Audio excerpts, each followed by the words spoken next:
Welcome to unceded Algonquin territory.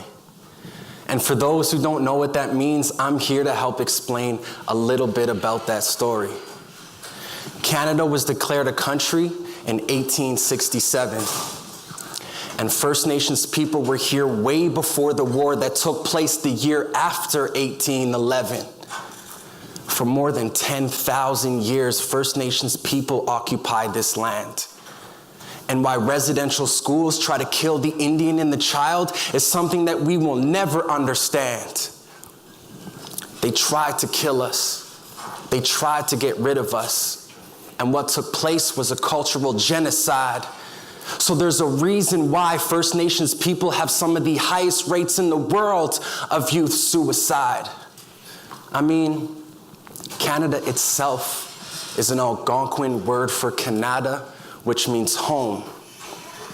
And the Indian Act that still exists today was implemented in 1876, trying to put us in these small little remote communities where we were not expected to live, but we were expected to die there all alone. And I know the tone of this speech sounds a little dark, but there's a reason why we have to pay homage to our First Nations people, because the history of this country, we play such a big part. And what's going on in this world today, I strongly believe it's very important that you understand there is a vital role that you are going to play. See, I believe we are all born with gifts, and it's just up to us to tap into it. And when you learn how to love other people, that's when love truly becomes a gift. And those other people are supposed to be our family because they are the ones we're going to have some of the longest relationships with. So when you learn to love yourself, that's when you learn how to love other people. And now together we become something that represents our identity. If we wanted to make this world a better place, I believe we can just by learning how to use one word. L-O-V-E. Love is something that is very much internal, but it's the same principles that can set all of us free. So how do we start?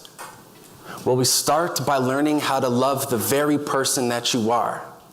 Because when you learn to accept and respect yourself, know your strengths and your weaknesses, out of all the celebrities in the galaxy, what you start to realize is they are not the only stars. You matter. You are important. And we need us. See, I believe in the Creator because it's the Creator that created all things. So without the Creator, there would be no things.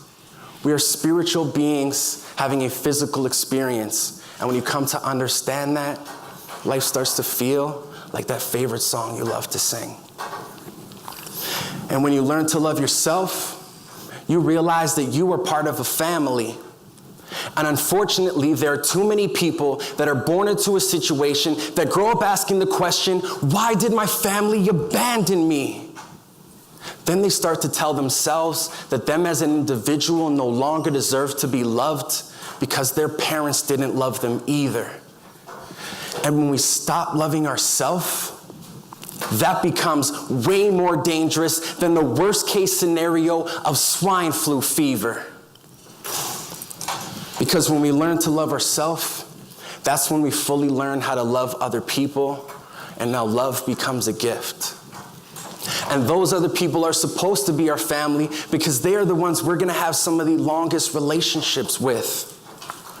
So now, from loving yourself to loving your family, we now become a unit that represents our identity. And the wealth of our family is directly correlated to the wealth of your future, so try not to make them your enemy. Now, as a tribe, we directly influence our community. And as a community, we directly influence our city. And as a city, we directly influence our province. And as a province, we directly influence our country. And as a country, we directly influence our international relationships. Relationships. The first relationship we are supposed to grow up understanding is the relationship with ourselves. Who am I? And what is my purpose? There is way more to life than what the eye can see. We just have to learn to visualize what is seen beyond the surface. So what is a genius?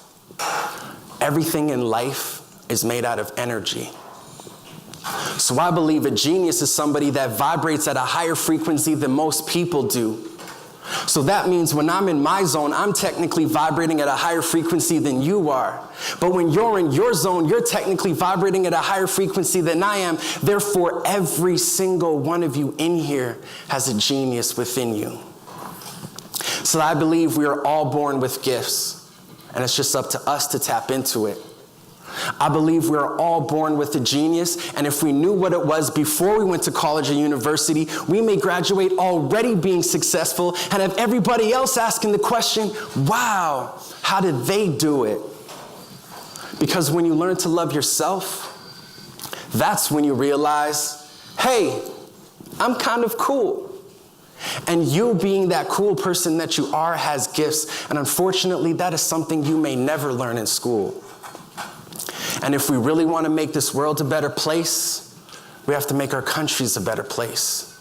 And if we want our countries to be a better place, we have to make our provinces a better place. If we want to make our provinces a better place, we have to make our cities a better place. If we want our cities to be a better place, we have to make our communities a better place. And if we want our communities to be a better place, we have to make our homes a better place. And if we want to make our homes a better place, we have to learn how to use the word love.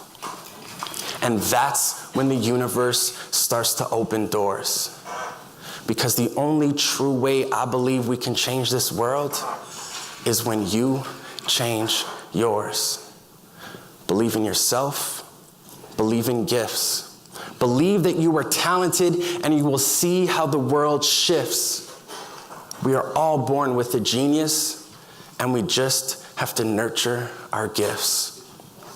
Because when you travel in this world without fully knowing your purpose, life can seem a little meaningless. So I challenge every single one of you in here, find your genius.